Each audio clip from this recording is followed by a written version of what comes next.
La política. La política. Eso que aparece en forma de panfletos cada 2 años. Y el comienzo de la campaña, con vista a las próximas elecciones. Y en realidad está cuando elegís el noticiero que mirás. Gracias por eso nos elegiste. Si le regalás un poco de azúcar a tu vecina. O incluso cuando decimos. No, a mí no me interesa la política. No hablen de política. Un podcast que hace todo lo contrario. Todo lo contrario. Segunda temporada.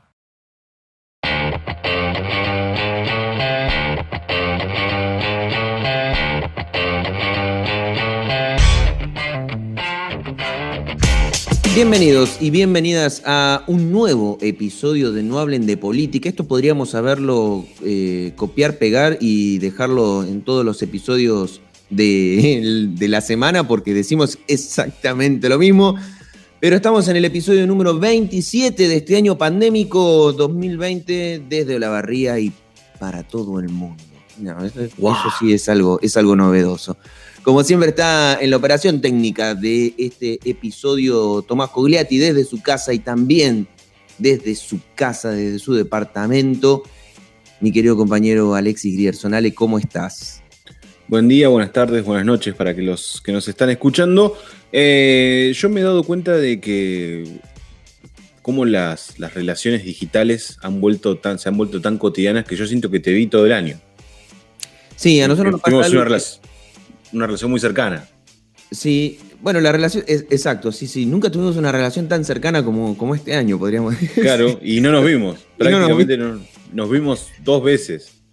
Sí, a mí es algo que me preocupa, en realidad me preocupa cómo hemos naturalizado la convivencia, si se quiere, virtual durante todo el año. Hay personas con las que no he tenido ningún tipo de posibilidad de verlas físicamente, estando en la misma ciudad, ¿no?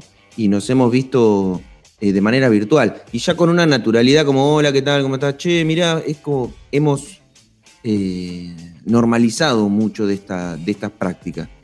Pero evidentemente hay sectores de la vida social que no lo pueden normalizar, ¿no? Como por ejemplo la política. La política es algo que no puede normalizar esto, sí o sí requiere del encuentro físico, porque hay que hacer un montón de cosas. Y ahí hay un año y una economía y un país y un conjunto social que está necesitando que esas cosas se hagan, y me parece que es parte del gran desafío que tenemos en este episodio que vamos a plantear el día de hoy. Pero antes, como siempre, tenemos los avisos parroquiales, ¿verdad? Los parroquiales, ¿Alan? sí. Tenemos parroquiales. Primero, si estás escuchando esto en Radio Universidad de la 90.1, significa que es lunes a las 7 de la tarde, así que te agradecemos por sumarte a la propuesta de Radio Universidad, a quien también le agradecemos obviamente que nos haya cedido este espacio para poder hablar de política. Y además también tenemos que decir gracias, somos unas personas que agradecemos todo el tiempo. Y sobre todo le agradecemos a quienes se han sumado al mecanismo de suscripción o de aportes únicos, tanto de No Hablen de Política como así también de Volver a las Fuentes. Estos 2 espacios que son gratuitos, los dos, los pueden escuchar por las plataformas o les puede llegar por las plataformas gratuitas. Va a seguir siendo de esta forma, pero tu aporte y tu suscripción para nosotros es fundamental, nos pone muy contento que te sumes y nos da un empujón enorme para seguir, así que te invitamos, ya saben, los links están en las redes sociales, a sumarte con tu suscripción, sea con tarjeta de débito, tarjeta de crédito o un aporte único. Sumás una vez y ya nos estás dando una mano enorme, que la verdad que ha sido un año bravo también con esta reflexión de Leo vinculada a la económica, así que bueno, el dinero no es todo, pero cómo ayuda, ya lo han dicho los auténticos decadentes. Y ya creo que cerramos los parroquiales de hoy. Sí, cerramos los parroquiales. Desde ya que me sumo al agradecimiento, eso es casi una obviedad. Y vamos a empezar a analizar un poquito esta semana, ¿sí? Han pasado muchas cosas, semana importante de análisis, muchos anuncios, muchas medidas, muchas decisiones políticas, eso también, algo de la agenda que planteamos en el episodio anterior, ¿te acordás? Creo que se plasma a partir de lo que sucedió en el Día de la Militancia, ¿no? Fue como una jornada de anuncios y de marcada de agenda importante, interesante y a la vez necesaria. Así que sobre eso vamos a charlar. Pero entendemos, y así le hemos puesto el título a este episodio, que todo eso está atado políticamente pleno a la vacuna. Ese es nuestro título y este es nuestro tema 1. Militantes, A militar. en el Día de la Militancia, el gobierno envió una batería de proyectos al Congreso de la Nación. A ver, retoma el Poder Ejecutivo la gestión absoluta de la agenda política con la aprobación de este proyecto. Sí, retoma la agenda política con este proyecto y con las otras iniciativas que está tratando de que se traten en el Congreso Nacional. El Frente de Todos se movilizó y comenzó a consolidar la recuperación de la calle. De la calle. Un montón de organizaciones diferentes que han logrado colmar la plaza como hace rato no se ve. La búsqueda de marcar la agenda La superación de la pandemia y una apuesta al futuro que recupere la economía. y la confianza. Hoy somos más fuertes que nunca. Somos más fuertes que nunca porque estamos unidos y estamos convencidos de que es necesario construir un país distinto. Lo que es la nueva normalidad, ¿no? Digo, hay manifestaciones que creíamos irreales en ciertos sentidos y han llegado por lo menos para quedarse en estos tiempos. La caravana de la militancia, esta convocatoria del Frente de Todos en todo el país, que generó, a mi entender, una nueva demostración de las adhesiones que tiene el Frente de Todos, los gobiernos, ¿no? Que están a cargo del Frente de Todos, en otro formato totalmente distinto, innovador se podría decir. Ni se han visto varias movilizaciones en este sentido, pero es la primera presente del Frente de Todos con el cuerpo en la calle. ¿Cómo ves esto? Y digo, también cómo responde a una línea de nueva normalidad, acción. Sí, digamos que hay muchos elementos de análisis muy buenos, no sé si muy buenos, pero que por lo menos despiertan cierto interés, que tiene que ver, a mí el que me llama la atención cada día de la militancia es cómo hay una discusión en torno a si es el día de la militancia peronista, o el día del militante, o el día de las militancias, ¿no? Me parece que está bueno el debate, que hay una puja emocional también, esto entre la idea de la reivindicación de las fechas que tiene el peronismo en la historia argentina y que el peronismo tiene el potencial suficiente para darle fuerza a sus fechas, ¿no? De los pocos espacios políticos que tienen tanta fuerza con sus fechas que terminan imponiéndose como fecha de celebración nacional, ¿no? Esto es interesante para comprender un poco o dimensionar el potencial que tiene el peronismo como parte de la raíz cultural de la Argentina, que yo sé que muchos son antiperonistas y demás, pero bueno, imagino que debe ser un momento de picadura del cuerpo, esas fechas que son tan importantes y se celebran con tal magnitud en el país. Pero al margen de eso, el peronismo también puede decir, interesante, que una fecha que es o que nace como nuestra, sea tomada por otros espacios que no comulgan o que no son del todo, no digo que no puedan ser en parte simpatizantes del peronismo y la asuman como tal y digan, bueno, es el día de la militancia, ¿no? Nacional, ¿producto de qué? Producto de una fecha asociada al retorno de Perón a la Argentina. Una fecha que me pareció importante también cómo la usó el gobierno, ¿no? Con una batería de acciones políticas, no solo de anuncios, sino de acciones políticas que generaron debates interesantes también y necesarios al interior de la sociedad. Digo, cuando uno habla de militancia, se puede definir de mil modos, conceptualmente, idealmente y demás, pero quizás uno de los aspectos de la militancia es justamente defender tu ideología, salir a defender lo que pensás, lo que creés y lo que sentís.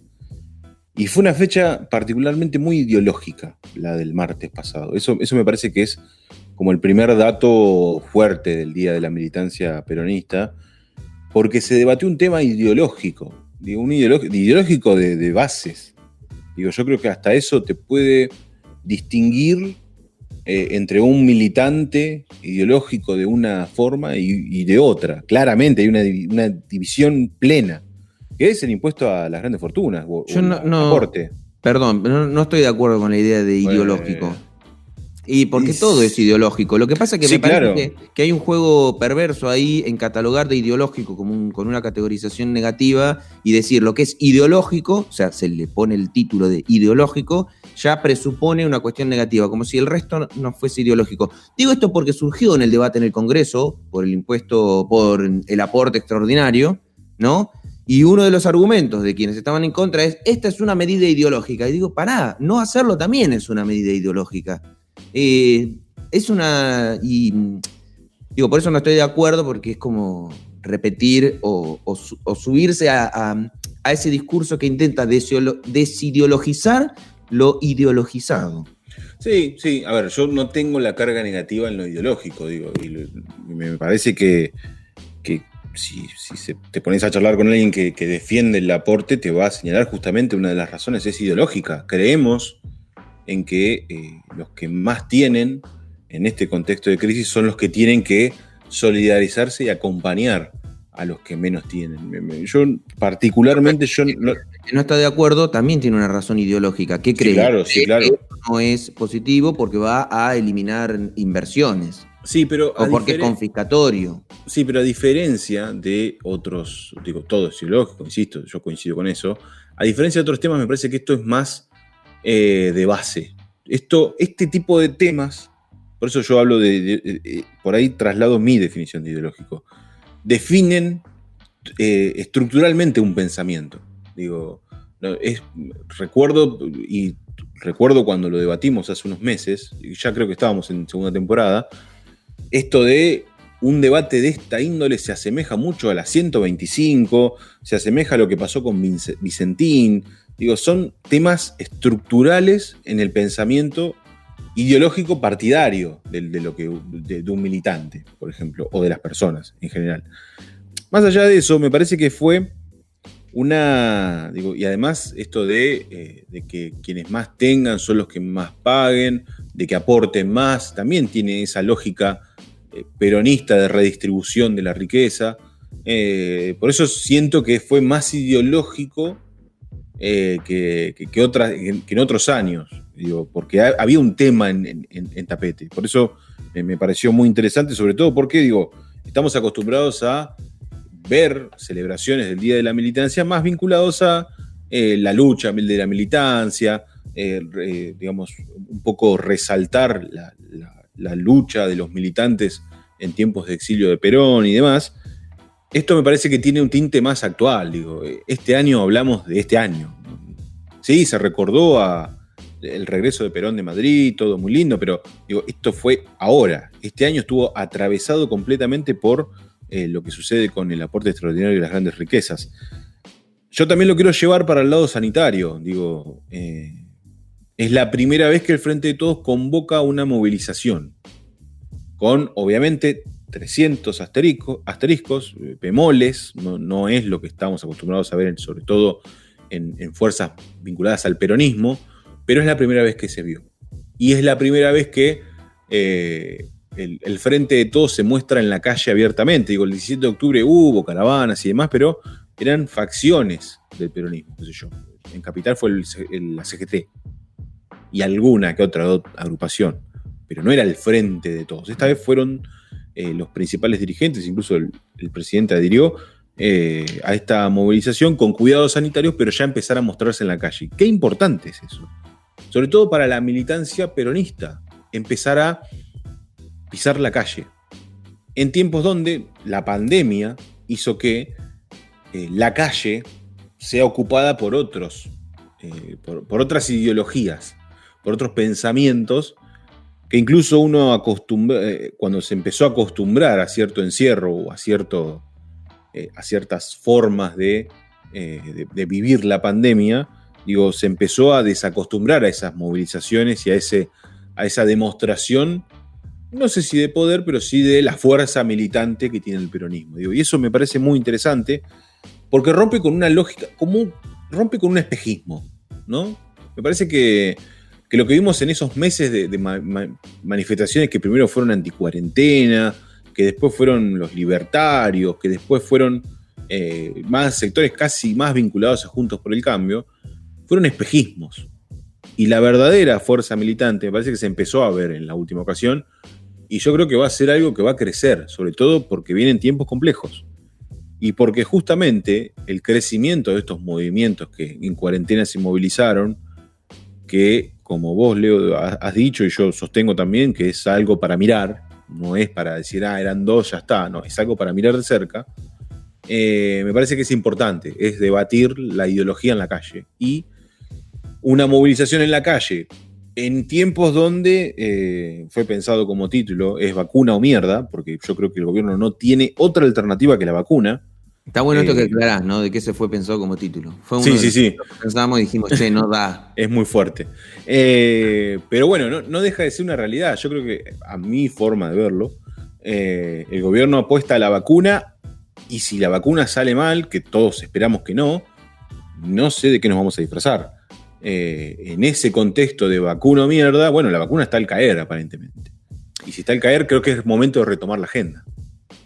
Sí, algo también mencionamos en los episodios anteriores. Yo siento como que este fue un año de prueba, y un poco entre comillas lo de prueba. Me parece que desde ya que no fue un año de prueba, es un año que el gobierno utilizó. Lo que pasa es que gobernó en condiciones completamente fuera de lo esperado, ¿no? A la administración de una pandemia postergó un montón de políticas, postergó un montón de decisiones, postergó un montón de inversiones. Esto está claro que tuvo que redireccionar su mirada hacia otros lados. Está claro también que eso ya está, no sé si llegando a su fin, pero por lo menos en términos simbólicos, discursivos, está llegando a su fin. Se ha venido tensionando la situación del aislamiento, del distanciamiento y demás, y la verdad que ya estamos en tiempos en los cuales es muy complejo. Llevamos casi un año, ¿no? En estas circunstancias es bastante complejo poder hacer cumplir las normativas. La movilización por el Día de la Militancia, a mi criterio, fue inmensa. A mí me sorprendió y hasta me impactó porque era demasiada gente, mucha gente. Si alguien prestó atención a las inmediaciones del Congreso Nacional, era mucha la gente que estaba copando la plaza de los dos congresos en la capital federal. Y vos decís, ¿se terminó la pandemia? ¿Qué pasó acá? ¿No? Porque la verdad que se supone que esto no es favorable para la cuestión sanitaria. Y creo que se conjugan un montón de cosas ahí. El deseo de un sector de la vida política que quiere expresarse, que vino postergando esa posibilidad y que fue tomada por otro sector de la política. La fecha, el clima que se vive, no solo el clima en términos de temperatura, ¿no? Sino el clima en términos políticos, ¿no? Es una fecha para un sector de la política importante, especialmente y con lógica para el peronismo.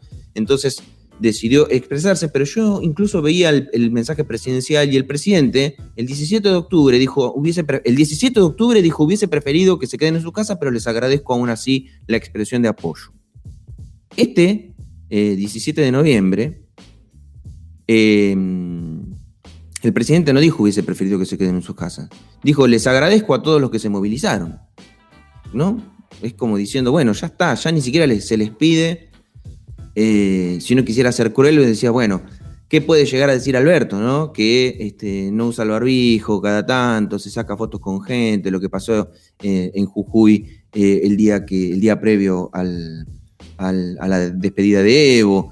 Es como, ya la flexibilización ya pasa por lo discursivo. Incluso Alberto muchas veces, o el discurso oficial habla muchas veces, más allá de que la pandemia no se terminó, y también tienen pasajes de sus discursos donde dicen que la pandemia no se terminó, también tienen pasajes de sus discursos donde dicen que la pandemia, no dicen que ya se terminó, pero hablan como si ya, ¿no? Por momentos es como, este año ha sido un año muy difícil, nos tocó vivir una pandemia y la verdad que lo hemos hecho con... es como si ya... Falta un mes.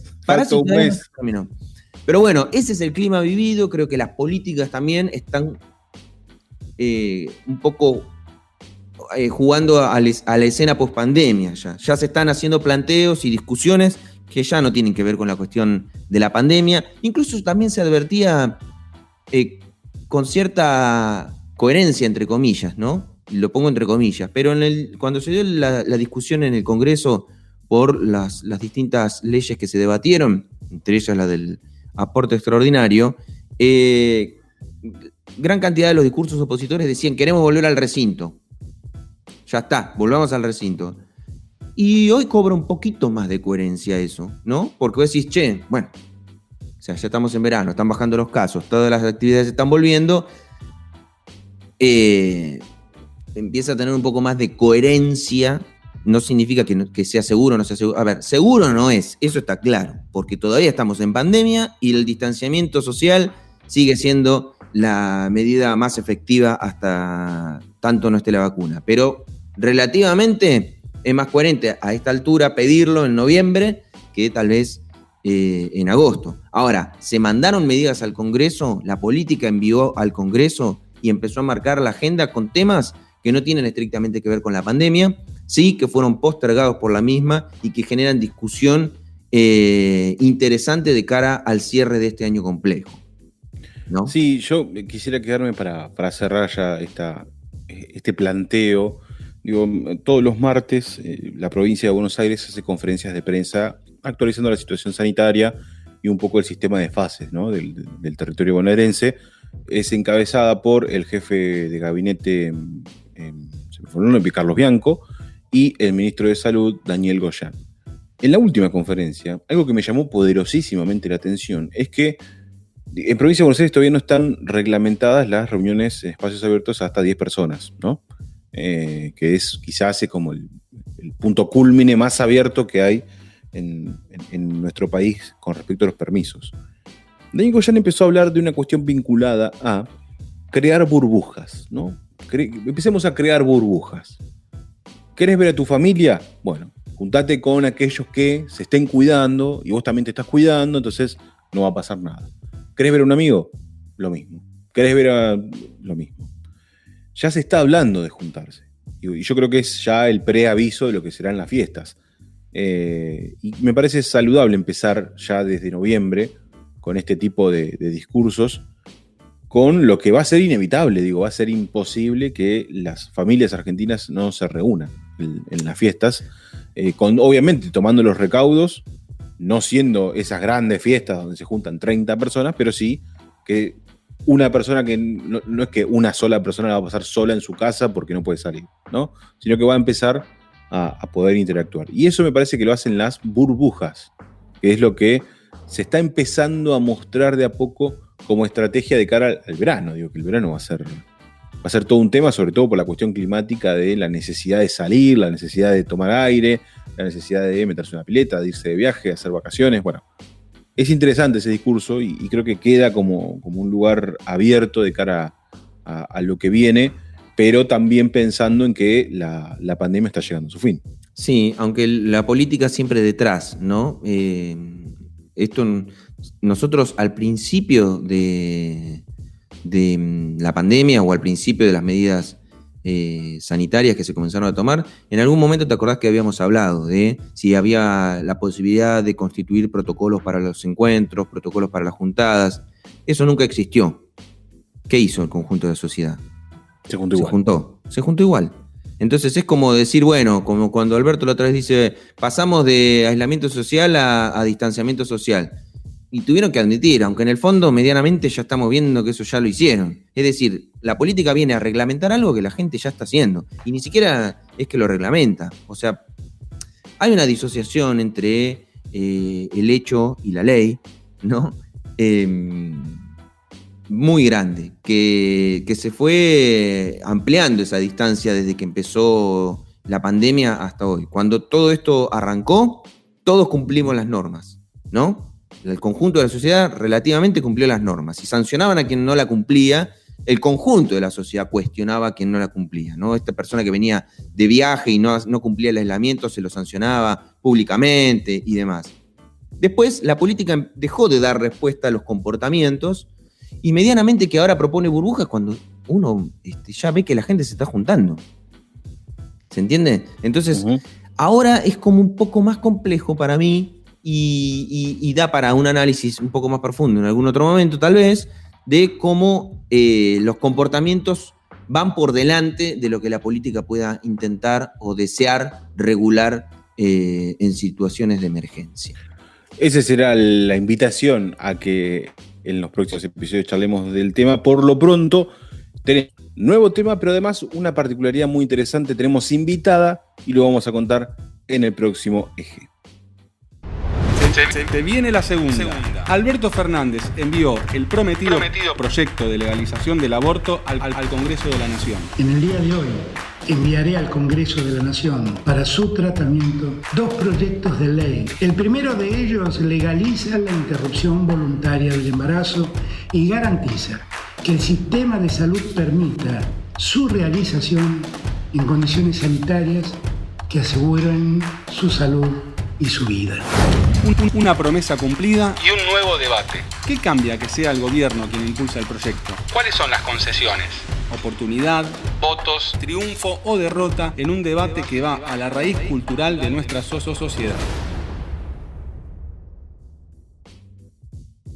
Uno de los temas que justamente el Día de la Militancia el presidente Alberto Fernández mencionó y aportó a la discusión de esa jornada tiene que ver con el envío finalmente al Congreso de la Nación del proyecto para legalizar la interrupción del embarazo. Algo que había prometido en campaña, y esto creo que también es un dato interesante, el hecho de que Alberto Fernández no puede decir que nunca prometió esto, ni nadie puede decir que el gobierno no prometió, que este era un compromiso y es algo que además venía diciendo, es un compromiso que yo asumí, finalmente lo envía además dentro de este año particular y en el marco del Día de la Militancia, resaltando la militancia.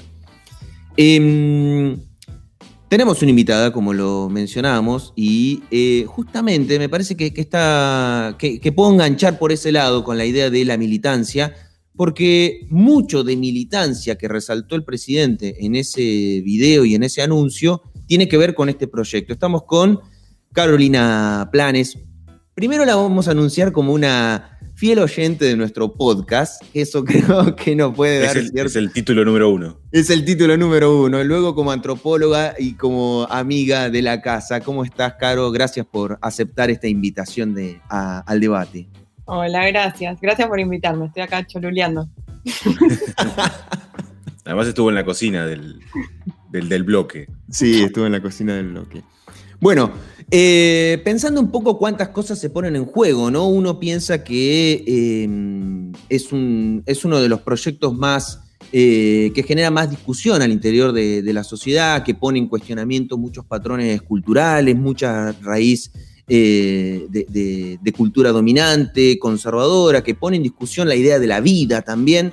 Pero bueno, entra en el plano del juego político y una de las cosas que charlábamos en la previa de este bloque es qué cambia que sea el Ejecutivo, el gobierno, quien envíe el proyecto al Congreso Nacional. Vos, Caro, ¿cómo ves ese elemento que es sustancialmente diferente a la discusión que hubo el año pasado? Bien, sí, en 2018. En 2018, ¿verdad? Mirá cómo pasa el tiempo que uno se... Vuela. O sea, que lo envíe el Ejecutivo da cuenta de la voluntad política de este gobierno, o sea, para que esto salga adelante, cosa que no había pasado nunca hasta ahora. El proyecto se presenta desde 2007. Sí, entre 2005 y 2007. 2005 se crea la campaña, desde 2007 más o menos se está presentando el proyecto sistemáticamente. Recién se logra debatir en 2018, pero esta es la primera vez, o sea, tal cual que lo presenta un gobierno y da cuenta de eso, hay una voluntad política clara de que sea ley. Un poco, retomando lo de militancia, que vos decías, tiene que ver con lo que se generó en 2018, ¿no? Esto de la ola verde, esto de que el feminismo los feminismos dejaron de ser algo muy acotado, o que se percibía como muy acotado, limitado, sin tanta visibilidad, para volverse más un movimiento masivo. Arranca con el Ni Una Menos, pero con el debate por el aborto en 2018 como que toma mayor relevancia se llega a decir esto de la ola verde, entonces un poco yo creo que el gobierno actualmente toma esa posta y dice, bueno, acá se están hablando de voluntades populares, ¿no? Entonces también lo manifiesta y le da entidad de voluntad política. Eso por un lado, no sé si responde a tu pregunta. Y por el otro, también esto de no solo habilitar el debate, que era lo que parecía que había que rendirle a Macri porque había habilitado el debate, no solo habilitar el debate, sino decir, bueno, si lo manda el Ejecutivo es el Ejecutivo y todos sus legislativos entiende que al menos medianamente ordenados están. Claro. Sí, yo quería, Leo, quería introducir también el tema de, qué diferencias hay, porque también hay todo un tema, creo que de confusión, en torno a que lo presente el Ejecutivo, a que el proyecto sea presentado por el Ejecutivo y sea un proyecto militado, o sea, el proyecto que viene militando los feminismos, y yo por ahí quería consultarte justamente si considerás que hay diferencias y qué puntos flojos se encuentran. Digo, no, está claro que no es una ley perfecta y que muchas cuestiones que generen cuestionamientos de aquí en más se van a empezar a discutir. Sí, no es exacto, o sea, en la campaña en general lo que ha dicho es que se ha respetado muchísimo el proyecto original de la campaña. Si ustedes los agarran y los comparan, son muy semejantes. Inclusive el nivel del proyecto del Ejecutivo tiene algún nivel más de detalle en cuanto a esa asistencia y demás. Las diferencias, las que se han marcado es en el periodo, ¿no? Que de tiempo la campaña marcaba que se tenían que dar hasta 5 días una vez que se pide la interrupción voluntaria del embarazo para que efectivamente se ejecute. Y en el proyecto que se presentó ahora dice hasta 10 días. Eso es una de las cosas que, bueno, podrían cuestionarse. Otra de las cuestiones es la objeción de conciencia. Y por último, otra de las cuestiones es la punibilidad, o sea, que se penaliza la interrupción voluntaria del embarazo cuando es por fuera del periodo que está regido en la ley o por los causales que estarían contemplados en la ley.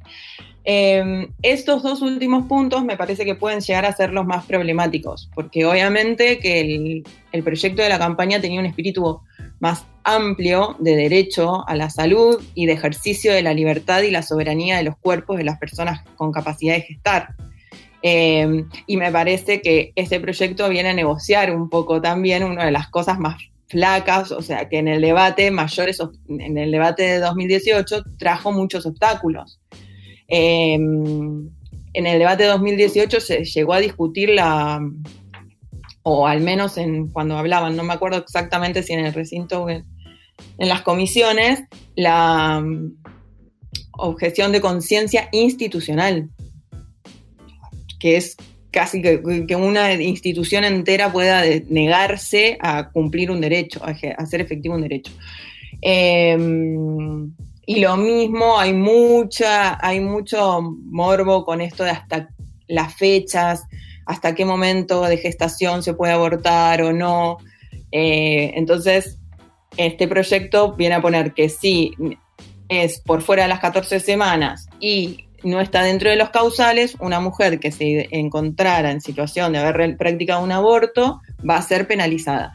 Mientras que en el proyecto de la campaña dice que en ningún caso se va a penalizar. A mí, esto es una percepción personal. Este punto en particular me parece el más problemático, porque ya hay mujeres penalizadas por abortos espontáneos, inclusive, en Argentina. Entonces, la veo difícil que se pueda cumplir tan prolijamente, pero bueno, también es verdad que ha avanzado un montón el ejercicio de lo que es abortos no punibles actualmente, y que eso puede hacer que esto sea una concesión sin que traiga obstáculos reales a las personas gestantes. Claro, yo entiendo que esto que vos planteás como una concesión es un poco como la posibilidad de ir avanzando sin que quede cerrada la discusión, ¿verdad? ¿No? Hay como una suerte de camino futuro post proyecto.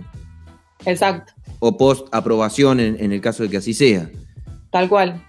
Sí, estoy completamente de acuerdo. O sea, además esto que ustedes decían es perfectible. En realidad todos los proyectos son perfectibles porque además las sociedades van cambiando, las comunidades van cambiando, los intereses, las necesidades van cambiando. Así que sí, deja abierta la puerta. Al menos es un paso concreto. Y otra cosa que es muy importante, que me parece que es una concesión y también es un reconocimiento de derechos, es que el proyecto haya ido en paralelo con el proyecto de la ley de los 1000 días. Sí. Esto cumple los dos requisitos, una idea de integralidad de derecho de las infancias y de las personas gestantes y también dar cuenta de anular algunos discursos contrarios como, bueno, no, preocupémonos en realidad qué pasa con las mujeres que en realidad querrían abortar porque no tienen recursos para cuidar a sus hijos. También a la hora de reflexionar sobre el tema pensaba en la rapidez, ¿no? El proyecto se anuncia que va a ser enviado durante noviembre. Había una sensación de que iba a ser un proyecto que se iba a presentar ahí sobre el filo de sesiones ordinarias, que iba a quedar para 2021. Sin embargo, entra esta semana. Hay como una sensación de que van a llamar a extraordinarias en diciembre, es decir, hay pareciera una decisión política real en torno a tratarlo cuanto antes. Por ahí me gustaría reflexionar sobre cuán necesario es tratarlo cuanto antes, independientemente de la urgencia del tema, que ya quedó claro que es mega urgente, pero uno de los motivos por el cual el gobierno decía, bueno, no, vamos al recinto a contar los votos, es que ya se debatió en 2018. Sin embargo, han pasado 2 años y han pasado bastantes cosas. ¿Cómo por ahí vos, y por ahí lo suma Leo, obviamente, a sumar a la reflexión, se entiende o qué punto positivo tiene esto de salir rápido a contar votos sin tener en cuenta algunos puntos que quizás no se están vislumbrando como los que mencionaba? Yo no sé si era posible de otra manera el proyecto, no sé, esto es la opinión de la crítica a los puntos con los que no estoy de acuerdo, no estoy de acuerdo, que me parece que podrían ser de otra forma, es muy del lado de mi militancia feminista, pero no sé si hubiera sido posible de otra manera o válido, a eso voy. Después, lo del tema de la urgencia, no sé, antes de la presentación hubo cierta presión muy entrecomillada con reflotarlo y volver a sacar, esto de la palabra, que creo que también el presidente lo menciona, ¿no? Es como, no sé, voy a hacer una priori, así que voy a tirar algo al aire, voy a ver mientras pienso, hablo. También es empezar a gestionar y hacer otras cosas, no estar, porque antes de que se presente estaba mucho también el discurso, yo ya empezaba a escuchar de nuevo, no es el tiempo, ahora estamos para otra cosa, no es la prioridad, y es como, ¿cuándo sería la prioridad? Si se dijo que se iba a presentar este año, ¿no? ¿Por qué no se presentaría? De hecho, bastante tarde se presentó. Si nos ponemos a pensar, entonces capaz que va un poco por ahí con hacer cumplir, no sé, yo el argumento de que es para tapar la inflación no lo comparto. No tiene nada que ver. Es un tema interesante, el hecho de pensarlo, ¿no? Porque eso de determinados proyectos para discutir, para tapar tales cosas, ¿no? Que en el hecho efectivamente ocurre, no porque uno tenga voluntad de tapar determinadas cosas, sino porque determinadas discusiones son mucho más expansivas que otras discusiones e inevitablemente movilizan otras emociones, otros sentimientos, y efectivamente, honestamente, si uno igual quisiera tapar algo, es un buen recurso en este sentido. Ahora, la realidad es que el gobierno tiene todos los ¿cómo podríamos decir? Todas las fichas, ¿no? Para ser coherente con el envío del proyecto. Es más, justamente es lo que vos decís, de hecho lo retrasó más de lo que lo había prometido. Lo dijo en campaña, lo dijo cuando asumió, lo dijo en la apertura de sesiones, lo viene diciendo en cada oportunidad que lo entrevistan, que es un compromiso de él, que está a favor, no hay ninguna razón para que vos digas, che, lo mandan. Ya vienen diciendo que lo van a mandar. Es como qué sé yo, que vamos a reformar la fórmula jubilativa. Lo viene diciendo, que queremos hacer una reforma de la justicia. Lo viene diciendo, fue parte de su campaña. Entonces no hay incoherencia ahí. Hay sí un juego maniqueo de la comunicación, me parece, ¿no? Que es el que tiene que manejarse. Y aprovecho esto del juego maniqueo de la comunicación, que me parece que es la principal carta tal vez que tienen los feminismos que apuestan a que el proyecto se apruebe, independiente de sus modificaciones o no, con la ventaja de que al ser el Ejecutivo si gana, es el proyecto que envió el Ejecutivo. O por lo menos gana un proyecto que surge a partir del envío de un proyecto que manda el gobierno. Es decir, un triunfo del gobierno, al margen, ¿no?, de un triunfo político del movimiento feminista y demás. Es un proyecto que envía el gobierno y lo votan sus legisladores, entonces es un proyecto aprobado, ganado por el gobierno. ¿Qué pasa si no gana? Pierde el gobierno, pierde el feminismo, pierden todo. Digo en términos discursivos, no en términos no generalizados. Porque hay un capital político ahí que de alguna manera le da entrada al 2021, ¿no? De cara a un año electoral también. ¿Cómo creen ustedes que es ese juego discursivo comunicacional de un proyecto enviado por el gobierno, que la verdad que el escenario ideal es ganarlo? Es decir, mandamos un proyecto y fue aprobado. No es que nos rechazaron el proyecto que mandamos nosotros mismos.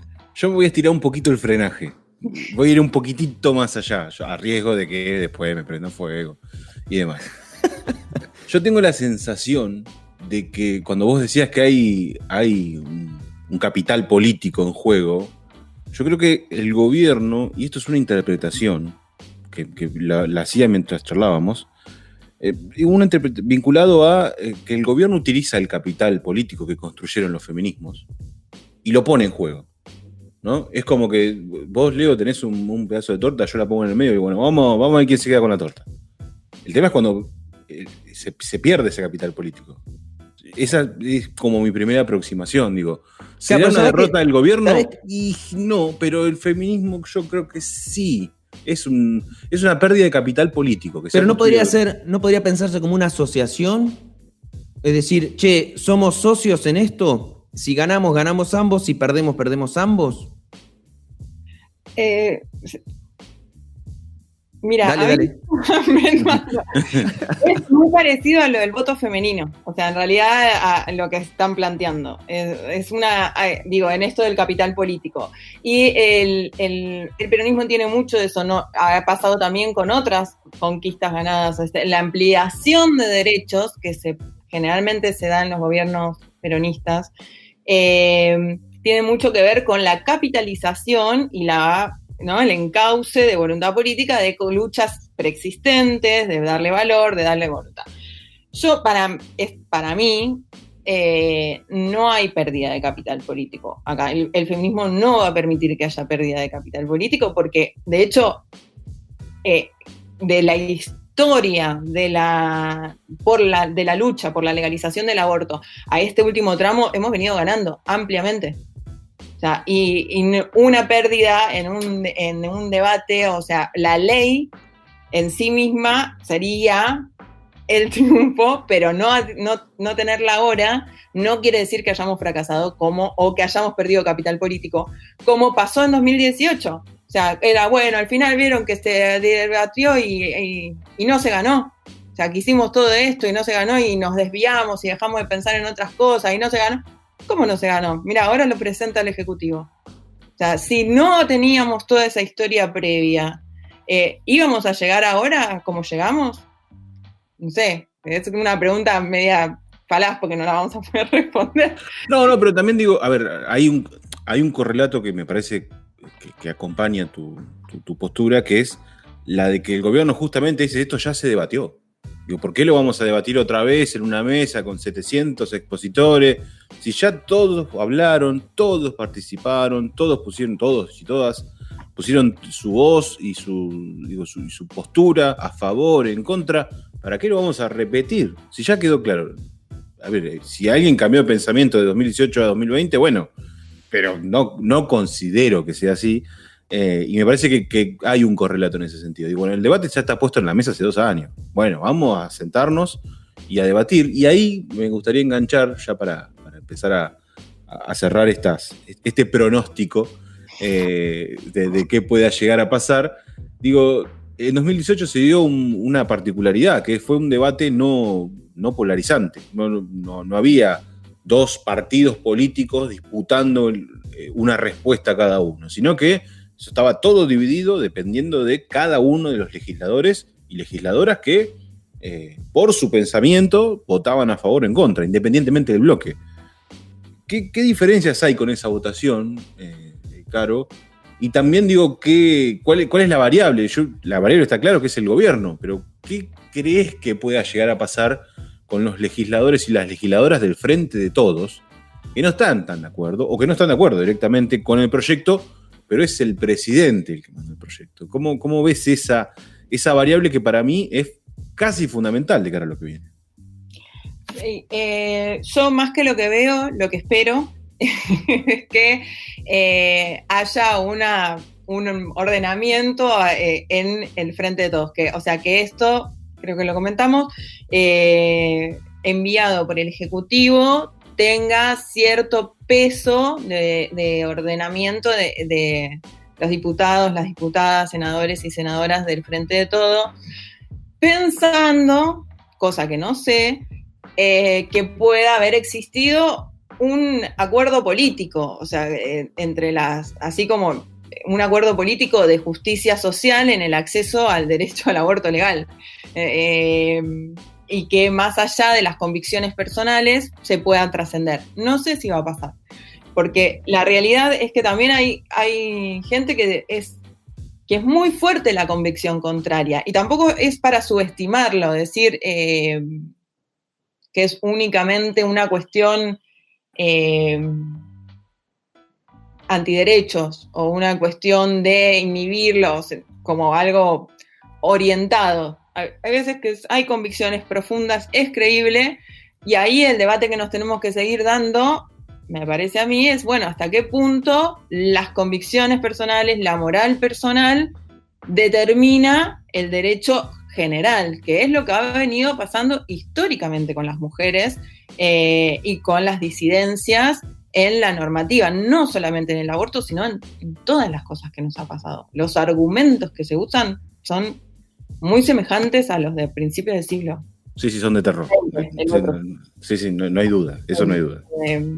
Entonces, bueno, eso es lo que esperaría y creo que puede ir por ese lado. Ahora, también ahora cuando dijiste la pregunta, me quedo pensando hasta qué punto la oposición va a ser también tan libre y diversa en su planteo cuando el proyecto viene del Ejecutivo.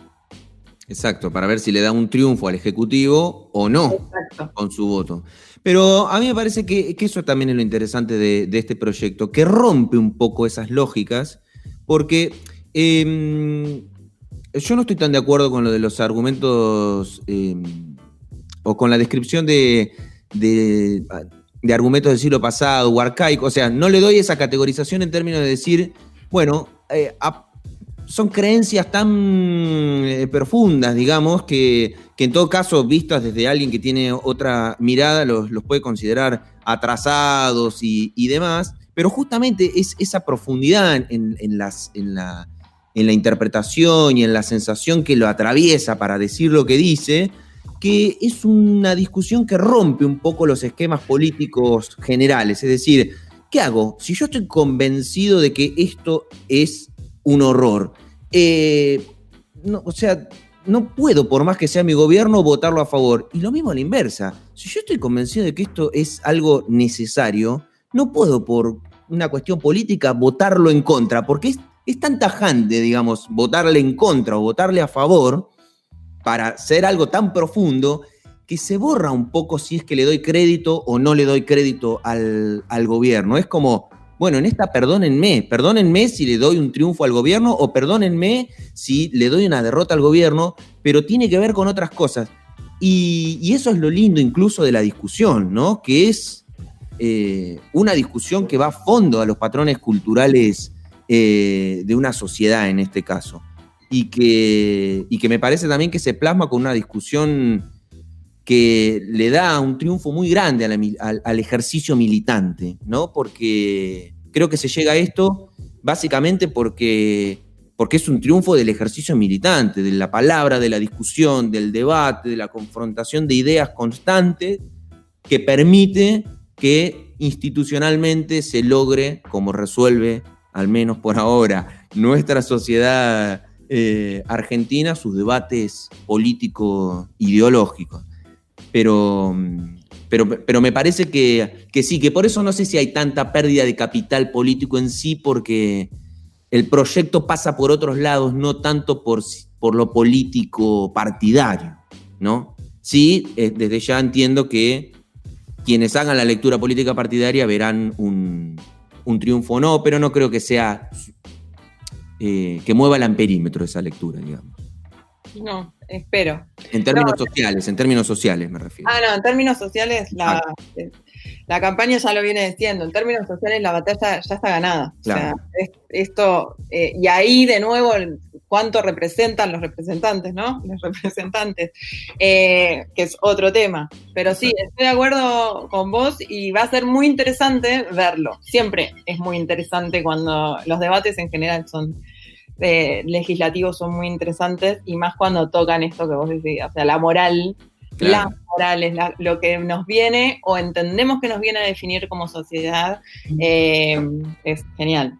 Bien, Caro, te agradecemos enormemente que hayas compartido con nosotros este bloque. Nos parece que es un proyecto trascendental, que tenía una particularidad, además que tiene una particularidad con el envío del Ejecutivo, y que hay mucho de detalle político, militante, que, bueno, solo una militante del movimiento lo puede compartir con nosotros con su mirada. Y gracias por escucharnos siempre, además, y sobre todo por debatir con nosotros post-episodio. Bueno, gracias a ustedes. Me gustó, me encantó. Gracias por invitarme. Gracias, Caro. Un beso grande, y así, escuchando a Caro Planes, antropóloga, amiga, oyente de este espacio, nos metemos en el último, con el tiempo escaso, en el tema 3. Bienvenido, presidente. Buenas noches, Argentina. Alberto Fernández visita Olavarría en el marco de los avances en la obra de la empresa Loma Negra.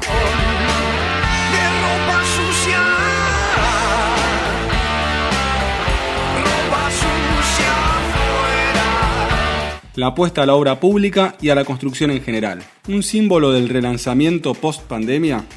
Olavarría, protagonista de la reconstrucción de la patria. ¡Fa!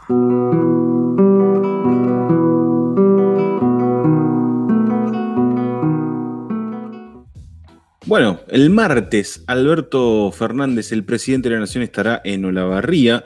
Me parece que empezando a recuperar una agenda que le ha sido esquiva, pero no por una situación puntual o porque ha tenido mala suerte, simplemente porque la pandemia no lo permitió. Estará visitando quizás una de las obras más importantes de la provincia de Buenos Aires, es la obra denominada La Malí 2 en la empresa, la multinacional Loma Negra. ¿Y cuánto de simbólica tiene la llegada, vinculado al cemento, a la construcción, a la reactivación de la obra pública y a la reactivación de la economía? ¿Cómo ves este inicio, este puntapié que ya lo están empezando a dar no solo Alberto Fernández, sino ministros, gobernadores? Están empezando a salir a la cancha en un escenario como si pareciera que fuera ya la pospandemia. Lo primero que voy a decir es que yo celebro muchísimo las visitas físicas presidenciales. La celebro ¿en qué sentido? Desde ya que cuando es el presidente que a mí me gusta, la celebro mucho más, porque me parece que hay una cuestión en términos culturales. Mira, venimos hablando de cuestiones culturales con la visita física, que es algo que, por ejemplo, la expresidenta Cristina Fernández de Kirchner solía hacer mucha, ¿cómo sería? Teleconferencias, sí, ¿no? Y demás, que era como la visita, pero es como que no estaba en el lugar. Y hay una cuestión ahí cultural del conjunto de la ciudadanía, que es que tener la presencia física de la máxima autoridad en el lugar te da como cierta cuestión de que te visita, viene. Está en tu tierra. Está en tu tierra, claro, te levanta un poco el orgullo porque le da cierto protagonismo. Así que eso lo celebro. Y está claro, ¿no?, que es la otra gran apuesta del gobierno nacional. Así como hoy hablábamos de la vacuna, pleno a la vacuna, ¿no? El título de este episodio, bueno, pleno a la vacuna y es pleno a la obra pública, ¿sí? O pleno a la obra, si se quiere. Sí, a la obra. Claramente. Y es algo que tiene que ver con este tipo de gobiernos también, que apuestan mucho a que la construcción termine levantando la economía de un país que lo necesita inevitablemente. Es casi el camino inevitable ¿no? Sí, el hecho de apostar a la construcción. Gabriel Catopodis, ministro de Obras Públicas, hombre importante del gobierno de Alberto Fernández, estuvo en Olavarría acá un par de semanas, y uno de los datos que quizás él resaltó varias veces, además de construir con la oposición partidaria o política, era: siempre el Estado tiene la herramienta o el puntapié inicial de la obra pública. Es como que una vez que, cuando sacás del medio jugando al fútbol, bueno, el saque siempre lo hace el Estado. Y la pelota es la obra pública. Y una vez que la obra pública va de acá para allá, ya es como que algún otro se anima. Digo, hay otro jugador que es el privado, que con ciertas reglas empieza a jugar. Después hay otra que es la del empleo. Digo, empiezan a aparecer todos esos jugadores en este partido llamado Argentina, que empiezan a jugar, y cuando el partido está en movimiento, significa que los actores están en movimiento, y significa que hay una rueda que está girando. Digo, es interesante lo de Loma Negra, primero porque es un gesto a una empresa, ¿no? Digo, a un privado. Digo, la construcción ideológica, ya que estamos con el término ideológico también, la ideológica del cemento y relacionado con el Estado también tiene la pata del privado, y es un gesto, sobre todo con la relación Estado-privado, que suele ser tirante por momentos. Eso por un lado. Por el otro, digo, también la simbología de que se empieza a copiar las inversiones. Digo, esta inversión de Loma Negra implicó $350 millones. Es monstruosa inversión en Argentina, pero además es una obra monstruosa. Es enorme, va a implicar una producción de cemento impresionante. Y justamente si se está pensando en una producción de cemento impresionante, no solo se piensa en vender más, sino también en la necesidad, ¿no? Digo, porque obviamente la empresa quiere vender más, quiere tener más ganancias, quiere tener más capital, pero digo, salvando esa cuestión conceptual básica, me parece que lo que está viendo la empresa es potencialidad. Significa que si invertís en el país, vas a tener potencial a la hora de que vendan tu producto, en este caso cemento. Pero obviamente es una cadena. El cemento genera trabajo, genera trabajo en lo que son las empresas de servicios. Digo, genera toda una cadena que es imparable, y cuando es imparable es beneficiosa para el país. Entonces me parece que la visita de Alberto Fernández viene a ponerle el punto simbólico que le falta a toda esta situación que se está conjugando de a poco. Ni que hablar que al lado de Alberto Fernández va a estar Axel Kicillof, gobernador de la provincia de Buenos Aires, primera visita también en Olavarría como gobernador electo. Otro de los actores de la política que también va a apostar fuerte a la obra pública. El presupuesto en obra pública de la provincia de Buenos Aires aumenta exponencialmente, ¿no? Sí. Y se suman varias cosas también en este escenario, ¿no? Una es la imperiosa necesidad económica a nivel país, ¿no?, de recuperar una economía después de un año trágico como este para el mundo entero. Lo segundo, que es un año electoral, ¿no? Hay una conjugación importante de cosas que suenan y que abonan mi teoría de resultados electorales para el año siguiente, ¿no? Que dependen de un montón de variables que uno las ve como posibles. Pero comparto esto de lo simbólico. Es incluso una oportunidad política para construir un hecho simbólico de peso, ¿no? El presidente de la Nación, en una de las empresas más importantes del rubro construcción, ¿no?, anunciando la puesta en marcha o los trabajos ya finales para la puesta en marcha de una mega obra, ¿sí?, que va a ser el hecho simbólico que le da impulso a toda esta maquinaria que se apuesta de la obra pública y de la obra y la construcción en general. ¿no? Que genera todos los trabajos subsidiarios desde albañilería, puertas, ventanas, pisos, techos, ¿no? Sí, que incluso enmarcado en el Procrear, por ejemplo. No, en el Procrear y demás. Y otra cosa es, y esto ya es más local, más nuestro, la importancia de nuestra localidad, ¿no? De Olavarría.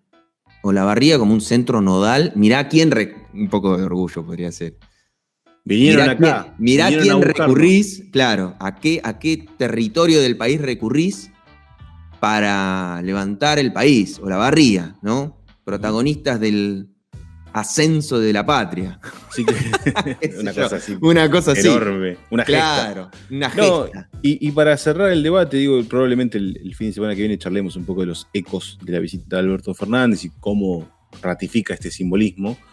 Me parece que es importantísimo también seguir de cerca los debates, por ejemplo, que da el gobernador con los intendentes. Hay intendentes denunciando alguna cosita, hay algún contrapunto vinculado a la obra pública. Es interesante porque se viene un año de elecciones y un año donde los intendentes han cobrado su importancia, donde han puesto a discutir todo lo que tiene que ver con los fondos y con la obra pública, y también a pensar, que eso me parece que es lo fundamental para discutir de acá en más, y bueno, perfecto. Vamos a tener obra pública. Ahora, ¿va a ser una obra pública a discreción? No. Habría que pensar un proyecto vinculado a una obra pública ordenada, orientada a las urgencias y obviamente a las necesidades que tiene la población, sobre todo después de un año muy difícil. Lo último, muy chiquito, también está claro que la sensación post-pandémica hace que este eje, por ejemplo, solo se toca de las consecuencias de la pandemia. Ya no estamos hablando de la pandemia en sí, siendo que estamos en pandemia. Ahora, en términos de relato, y no de relato con el estereotipo de algo mentiroso, sino de efectivamente poder hacer un razonamiento coherente, yo creo que el gobierno necesita igual sí hacer hincapié en eso. Tiene que quedar en claro que las dificultades atravesadas este año, o todas las dificultades que se están atravesando, son producto de una pandemia, que es inevitable pensarlo. Le pasó a cualquier ciudadano común y corriente, que ha visto afectada su vida, sus recursos, sus ingresos económicos, y eso no escapa al país. ¿Por qué? Porque si no pareciera que es culpa del gobierno la situación, ¿no? Claro. Y eso no implica que uno no tiene responsabilidades de gestión y de gobierno en sí, pero hay una pandemia que te hizo caer 12 puntos en la economía. Entonces, si no remarcás, quedás como el culpable y podés quedar entrampado en un juego que en términos electorales va a intentar usar la oposición. Si lo pasás por arriba con inteligencia, tenés el camino allanado. Gracias. La verdad que han sido muy generosos en llegar hasta acá, en escucharnos, en seguir esta segunda temporada de No Hablen de Política, que llegó a su episodio 26. Obviamente, síganos en redes sociales. 27. ¿27? Bueno, gracias. Sí. Yo estoy muy perdido. Pero era un pleno la vacuna. Yo estoy tan pensando en la vacuna que ni pienso en el número de episodios. Gracias a los que se suscriben. Obviamente el mecanismo está abierto para que se puedan sumar. Y por lo pronto nosotros nos volvemos a reencontrar el domingo que viene con nuevas propuestas, con continuación de debates y con este bello ciclo desde casa que hemos denominado No Hablen de Política. Si llegaste hasta acá es porque escuchaste un nuevo episodio de No Hablen de Política. ¿Te escuché, Tatú? Nosotros no somos ninguna rata, amigo. Acordate de seguirnos en Facebook y en Spotify como No Hablen de Política. En Twitter nos encontrás como No Hablen de Poli y en Instagram como Hablen de Política. Sí, ya sé, es un quilombo, pero nadie dijo que hablar de política era fácil. Hasta la semana que viene.